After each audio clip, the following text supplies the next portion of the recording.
Carta aos Hebreus, capítulo 2. A grande salvação. Por isso devemos prestar mais atenção nas verdades que temos ouvido, para não nos desviarmos delas. Não há dúvida de que a mensagem que foi dada por meio dos anjos é verdadeira, e aqueles que não a seguiram nem foram obedientes a ela, receberam o castigo que mereciam. Sendo assim, como é que nós escaparemos do castigo se desprezarmos uma salvação tão grande? Primeiro, o próprio Senhor Jesus anunciou essa salvação, e depois aqueles que a ouviram nos provaram que ela é verdadeira. Ao mesmo tempo, por meio de sinais de poder, maravilhas e muitos tipos de milagres, Deus confirmou o testemunho deles. E de acordo com a sua vontade, distribuiu também os dons do Espírito Santo. Jesus Cristo, o Salvador. Pois Deus não deu aos anjos o poder de governar o mundo novo que está por vir, o mundo do qual estamos falando. Pelo contrário, em alguma parte das Escrituras Sagradas, alguém afirma: que é um simples ser humano, ó Deus, para que penses nele? Que é o ser mortal, para que te preocupes com ele? Tu o colocaste por pouco tempo em posição inferior à dos anjos. Tu lhe deste a glória e a honra de um rei, e puseste todas as coisas debaixo do domínio dele. Quando se diz que Deus pôs todas as coisas debaixo do domínio dele, isso quer dizer que nada ficou de fora. Porém, não vemos o ser humano governando hoje todas as coisas, mas nós vemos Jesus fazendo isso. Por um pouco de tempo, ele foi colocado em posição inferior à dos anjos, para que, pela graça de Deus, ele morresse por todas as pessoas. Agora nós o vemos coroado de glória e de honra por causa da morte que ele sofreu. Pois Deus, que cria e sustenta todas as coisas, fez o que era apropriado e tornou Jesus perfeito por meio do sofrimento.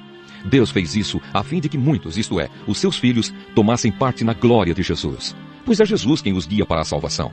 Jesus purifica as pessoas dos seus pecados e todos, tanto ele como os que são purificados, têm o mesmo Pai. É por isso que Jesus não se envergonha de chamá-los de irmãos. Como ele diz: ó Deus, eu falarei a respeito de ti aos meus irmãos e te louvarei na reunião do povo. Diz também: eu confiarei nele, e diz ainda: aqui estou eu com os filhos que Deus me deu. Os filhos, como ele os chama, são pessoas de carne e sangue. E por isso o próprio Jesus se tornou igual a eles, tomando parte na natureza humana deles. Ele fez isso para que, por meio da sua morte, pudesse destruir o diabo, que tem poder sobre a morte. E também para libertar os que foram escravos toda a sua vida por causa do medo da morte.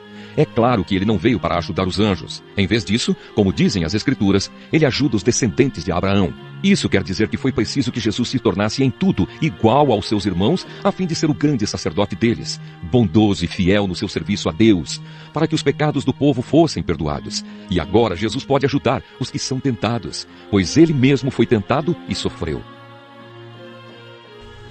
Oséias, capítulo 11. Deus ama o seu povo desobediente.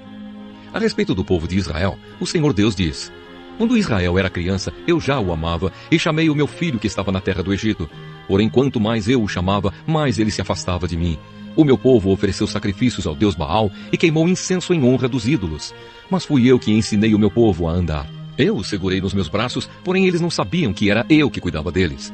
Com laços de amor e de carinho, eu os trouxe para perto de mim. Eu os segurei nos braços como quem pega uma criança no colo. Eu me inclinei e lhes dei de comer. Eles não querem voltar para mim e por isso irão de novo para o Egito e serão conquistados pela Assíria. Virá a guerra e os inimigos arrombarão os portões das cidades e as arrasarão. O meu povo será morto por seguir maus conselhos. O meu povo teima em se revoltar contra mim. Por isso eles serão levados como prisioneiros pelo inimigo e ninguém poderá salvá-los. Israel, como poderia eu abandoná-lo? Como poderia desampará-lo? Será que eu o destruiria como destruí Admá? Ou faria com você o que fiz com Zeboim? Não, não posso fazer isso, pois o meu coração está comovido e tenho muita compaixão de você. Não deixarei que a ira me domine, não destruirei o meu povo outra vez, pois eu sou Deus e não um ser humano. Eu, o Santo Deus, estou no meio do meu povo e não o destruirei novamente. Quando eu rugir como leão contra os inimigos, o meu povo me seguirá. O meu povo virá correndo do oeste, como pássaros eles virão depressa do Egito, e como pombas virão da Assíria. Eu os farei morar de novo na sua terra, eu, o Senhor, estou falando. A condenação de Israel e de Judá. O Senhor Deus diz: o povo de Israel me cerca com mentiras e falsidades, e o povo de Judá se revolta contra mim, o Santo Deus, que sou sempre fiel. Oséias, capítulo 12. O povo de Israel vive praticando maldades e gasta o dia inteiro fazendo coisas que não têm valor. As mentiras e os crimes continuam a aumentar. Israel faz acordos com a Assíria e manda azeite de presente para o Egito. O Senhor Deus tem uma acusação contra o povo de Judá e vai castigar o povo de Israel por causa dos seus pecados. Jacó, o antepassado deles, lutou com o seu irmão gêmeo Esaú, enquanto os dois ainda estavam na barriga da mãe. Já homem feito, Jacó lutou com Deus. Ele lutou com um anjo e venceu. Então chorou e pediu que o anjo o abençoasse. Deus o encontrou em Betel e ali falou com ele. Esse foi o Senhor, o Deus Todo-Poderoso. O seu nome é Senhor. Portanto, povo de Israel, volte de novo ao seu Deus, faça o que é bom e certo e confie sempre nele. O Senhor Deus diz: os israelitas são como os cananeus, são desonestos e usam balanças falsas para explorar os outros. Eles dizem: é verdade que somos ricos, mas ninguém pode nos acusar de termos ajuntado a nossa riqueza por meios desonestos. Porém eu, o Senhor, sou o Deus de vocês desde que os tirei do Egito. Eu farei com que vocês voltem a morar em barracas, como moravam quando me encontrei com vocês no deserto. Eu falei com os profetas e lhes dei muitas visões. Usei comparações quando falei ao povo por meio dos profetas. Mas o povo de Gileade adora ídolos e por isso vai ser morto. Em Gilgal, touros são sacrificados no altar. Por isso, os altares vão virar montes de pedras nos campos arados. O nosso antepassado Jacó teve de fugir para a Mesopotâmia e trabalhou como pastor de ovelhas, a fim de conseguir uma esposa. Por meio do profeta Moisés, o Senhor Deus tirou o povo de Israel do Egito e cuidou deles. Com os seus pecados, o povo de Israel provocou a ira do Senhor. Por isso, ele fará com que paguem pelos crimes que cometeram e os castigará por causa das suas maldades. Oséias, capítulo 13. A destruição de Israel. Antigamente, quando a gente da tribo de Efraim falava, as outras tribos ficavam com medo, pois todos respeitavam os efraimitas. Mas eles começaram a adorar o deus Baal e por isso vão morrer. Continuam pecando cada vez mais, fazendo imagens de metal para adorar. Essas estátuas de prata são invenção humana, são feitas por homens. E, no entanto, eles dizem: ofereçam sacrifícios a estes deuses. E chegam até a beijar esses bezerros de metal. Por isso essa gente desaparecerá como a cerração ao nascer do sol, ou como o orvalho que seca logo de manhã, ou como a palha que o vento leva embora, ou como a fumaça que sai pela chaminé. O Senhor Deus diz: eu, o Senhor, sou o Deus de vocês desde que os tirei do Egito.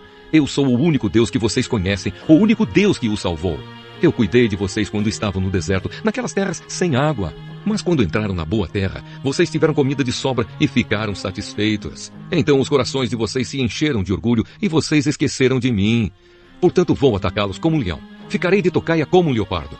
Como uma ursa de quem roubaram os filhotes, eu sairei contra vocês e quebrarei as suas costelas. Como um leão, eu os devorarei ali mesmo. Como uma fera, eu os despedaçarei. Povo de Israel, eu vou acabar com vocês.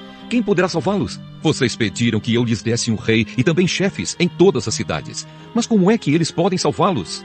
Fiquei irado com vocês e por isso lhes dei reis, e estando ainda irado, eu os tirei de vocês. Os pecados de Israel foram anotados, as suas maldades foram escritas. Chegou a hora de Israel começar a viver, mas Israel não quer porque não tem juízo. É como uma criança que na hora de nascer não quer sair da barriga da mãe. Será então que eu vou salvar o meu povo da morte? Será que vou livrá-los do mundo dos mortos?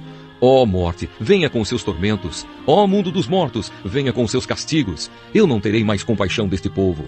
Mesmo que Israel cresça como uma planta viçosa, o Senhor Deus mandará que o inimigo venha do leste, como se fosse o vento quente do deserto, que secará completamente as fontes e as nascentes de água. Todas as riquezas do país serão levadas embora. O povo de Samaria será castigado porque se revoltou contra o seu Deus. Os homens morrerão na guerra, as crianças serão despedaçadas e as barrigas das mulheres grávidas serão rasgadas. Oséias, capítulo 14. Israel é convidado a voltar para Deus. Povo de Israel, volte para o Senhor, seu Deus. Você caiu porque pecou. Voltem para Deus e orem assim: perdoa todos os nossos pecados. Ouve a nossa oração e os nossos louvores serão o sacrifício que te oferecemos. A Assíria não pode nos salvar e a cavalaria não pode nos proteger. Nunca mais diremos aos ídolos feitos por nós mesmos que eles são o nosso Deus. Tu, ó Deus, és misericordioso e cuidas dos necessitados. Vida nova para Israel. O Senhor Deus diz: vou curar o meu povo da sua infidelidade e vou amá-los com todo o meu coração, pois não estou mais irado com eles. Serei como a chuva para Israel e ele dará flores como os lírios. As suas raízes serão profundas como as das árvores do Líbano. Os seus galhos se estenderão, bonitos como os galhos das oliveiras e perfumosos como os cedros do Líbano. Mais uma vez Israel viverá debaixo da minha proteção. Eles crescerão como o trigo, darão frutas como a parreira e serão famosos como o vinho do Líbano. O povo de Israel dirá: os ídolos não valem nada. Sou eu, o Senhor Deus, que atendo às orações do meu povo. Sou eu que tomo conta deles.